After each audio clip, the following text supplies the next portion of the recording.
લોકસભાની ચૂંટણીના મતદાનના બીજા દિવસે શાંતિલાલભાઈ મારી ઓફિસે આવે છે અને શેઠે મોકલેલા છે શિવમ પાર્ક હોટલનું તમારા નેતાઓ જમી ગયા છે, એના 50,000નું બિલ બાકી છે. તે જ દિવસે વિક્રમભાઈ જે મારી ઓફિસે રહી છે એમના હસ્તે એમને 30,000 રૂપિયા હું રોકડા આપી દઉં છું. બીજા જે 20,000 બાકી બોલે છે તે મારા પીએ માધવભાઈના એકાઉન્ટમાંથી એમને ફોન પે કરીને એમની છોકરીના એકાઉન્ટમાં હું ટ્રાન્સફર કરીને 7 ઓગસ્ટના રોજ આપીને પૂરું કરું છું. છતાં 16/9/2024ના સોમવારના રોજ શાંતિલાલભાઈનો રાત્રે પીધેલી હાલતમાં ફોન આવે છે, મા બેનની ગાળો બોલે છે અને તમારા પર અમારા 1,28,720 રૂપિયા નીકળે છે એવી વાતો એ જયારે કરે છે ત્યારે એમને મેં કેમ છું, તમે ફોન મૂકો, તમારા માલિક સાથે હું વાત કરી લેમ છું. છતાંય એમના માલિકને હું પૂછું છું તો સંજયભાઈ એવું કહે છે કે 1 પણ રૂપિયો અમારો તમારી પાસે લેવાનો થતો નથી, જે તે બિલ હતું જે તે સમયે પૂરું થઈ ગયું. છતાં શાંતિલાલભાઈના બીજા 7 થી 8 ફોન આવે છે. અડધા કલાક સુધી આ રામાયણ એની ચાલે છે અને મા બેનની ગાળોથી જે વાત કરે છે ત્યારે અમે પણ ફરિયાદ આપી છે અને શાંતિલાલભાઈએ પણ ફરિયાદ આપી છે. સામસામે ફરિયાદ છે, સામસામે કાયદેસરની કાર્યવાહી થવાની છે અને અમે ધારાસભ્ય લોકોના આશીર્વાદથી બન્યા છે. રાત દિવસ લોકો માટે કામ કરીએ છીએ, દોડીએ છીએ. એક ફળાવ ઝાડ છે એટલે કોઈ પણ વ્યક્તિ પથ્થર મારે એ વાંધો નથી, પણ આવા લેભાગુ તત્વ અમને બ્લેકમેલિંગ. હું શાંતિલાલભાઈ ડેબાભાઈ વસાવા, આગળ મેં ચૈતરભાઈ વસાવા ધારાસભ્ય પર FRI કરેલી છે. એટલે એ લોકો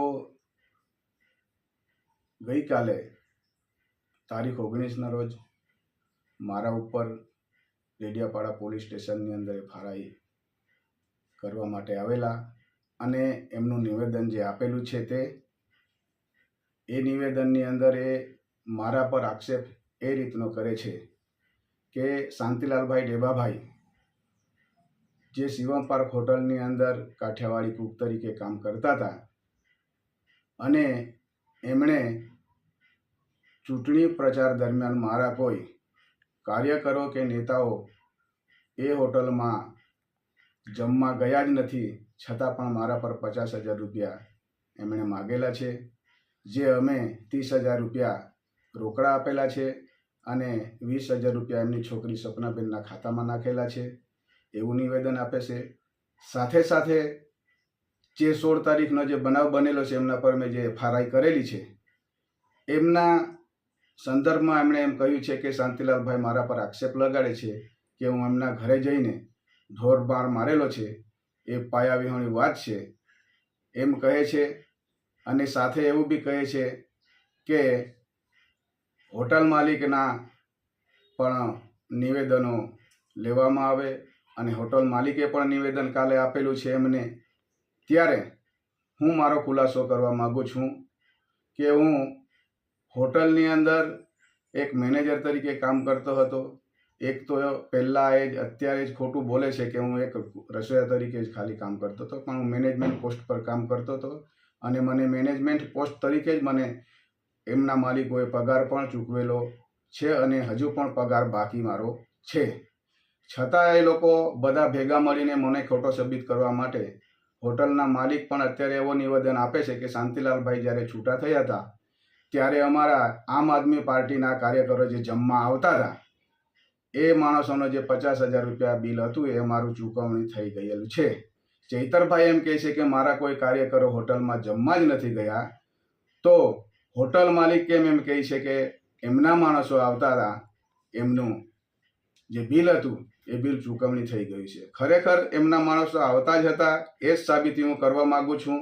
અને જ્યારે હું હોટલમાંથી મને 21 જૂને છૂટો કરવામાં આવ્યો એના પછી સંજયભાઈ એમ કરે છે કે અમારો હિસાબ કિતાબ બધો ફાઇનલ છે, જે આમ આદમી પાર્ટીનું બિલ હતું એનું ચૂકવણી થઈ જાય છે.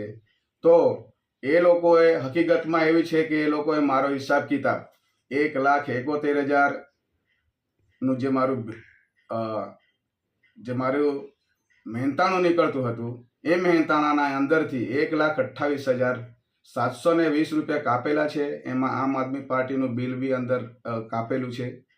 અને એ લોકો અત્યારે એમ કહે છે કે અમારું બિલ આવી ગયું હતું, તો મને છૂટો કર્યા પછી મારી અંદર એ લોકોએ બિલ મને એના પછી પણ પૈસા એ લોકોએ મારો પગાર બાકી નીકળતો નથી આપ્યો અને 3 મહિના એ લોકો પણ સંજયભાઈ અને સતીશભાઈ જ્યારે પણ હોટલ પર જાઉં ત્યારે એ લોકો મને કહે કે એ વહીવટ સંજયભાઈ પર છે, સંજયભાઈ હાજર હોય તો એ વહીવટ પર સતીશભાઈ પર છે.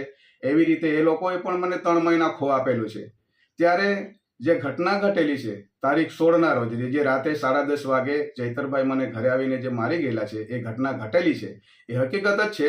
પણ એ લોકો એને સત્યને છુપાવવા માટે અત્યારે કેટલા બધા માણસો મારા પાછળ લાગી ગયેલા છે. એમની સાથે નિવેદન આપે છે ત્યારે એમની પાછળ ઉભા રહેવાવાળા બધા જ માણસો, એમના બધા જ કાર્યકર્તાઓ ત્યાં હોટલમાં આવતા જ હતા, એ જમતા જ હતા. કેમ એમને કહેતા નથી કે સાહેબ આપણે તો ત્યાં જમ્યા છે, છતાં તમે ખોટું કેમ બોલો છો શાંતિલાલભાઈ? સાચું છે તો પછી આપણે એને બેસીને એનો નિકાલો કરવો જોઈએ, એવું કેમ એ લોકો કહેતા નથી? પણ એ લોકો મને બધા જ જૂઠો પાડવા માટે, મારા એક બીજા જૂના મિત્ર છે બહાદુરભાઈ કરીને, તે દિવસે મારી સાથે FIR કરવા માટે આવ્યા હતા. એને પણ અત્યારે એ લોકો બીજી રીતે એને સાબિત કરે છે કે 2022માં અમારી સાથે વિધાનસભા લડ્યા હતા, એને 2900 જ વોટ મળેલા છે અને એટલા માટે એનું કહેલું માને છે. તો મેં તમારા પાછળ મહેનત કરીને MLA બનાવવાની અંદર અમારો સહયોગ છે, તો હું અત્યારે એમની સાથે શું કામ જાઉં? પણ તમે મારા ઘરે આવીને તમે પણ જે તે સમયે BTPમાં આપણે 2022 પહેલા આપણે સાથે હતા, ત્યારે ચૈતરભાઈ બી અને બહાદુરભાઈ બી અમારા ખાસ મિત્ર જ છે.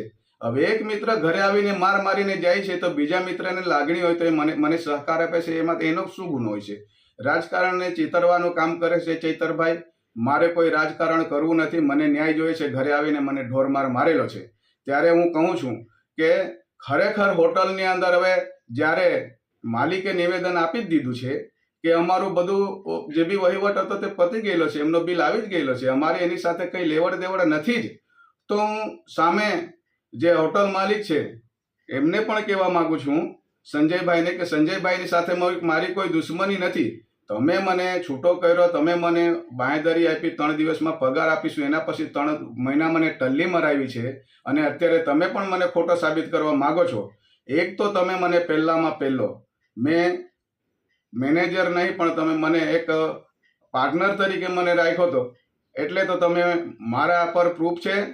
કોઈ માણસ વર્કર હોય તો એનું કોઈ જે વિઝિટિંગ કાર્ડ છે એની અંદર નંબર થોડું વર્કરનું કોઈ નાખે, અથવા તો જે દિવસે ઓપનિંગ છે હોટલનું તે દિવસે નિમંત્રણ પત્રિકામાં મારું નામ શેના માટે? હું એક રસોઈયો જ છું, તો મારું શું કામ નામ આવે? એટલે હકીકતમાં એ લોકોએ મને 8-9 મહિના આ રીતે રાખેલો છે. અને એના પછી મને જ્યારે આ ચૂંટણી દરમિયાન 2 મહિના મેં પ્રચાર કરવા માટે, ચૈતરભાઈનો પ્રચાર કરવા વાગરાજ અંબેશ્વર બાજુમાં જ્યારે અમે જતા હતા, ત્યારે એમણે મને કીધું કે તમારે પ્રચાર જ કરવો હશે તો પછી તમે છૂટા થઈ જાવ, એમ બી કીધું. છતાં મેં કીધું અમે પહેલેથી સાથે છે, એટલે મને 2 મહિના જેવો સમય જોઈશે. ચૂંટણીનું જેવી ચૂંટણી પતશે કે એવા જ હું 7 તારીખે ઇલેક્શન પૂરું થશે એટલે હું 8 તારીખથી તમારી સાથે પાછો રેગ્યુલર કામ પર લાગી જઈશ. અને હું રેગ્યુલર કામ પર લાગી બી ગયેલો હતો. અને એના પછી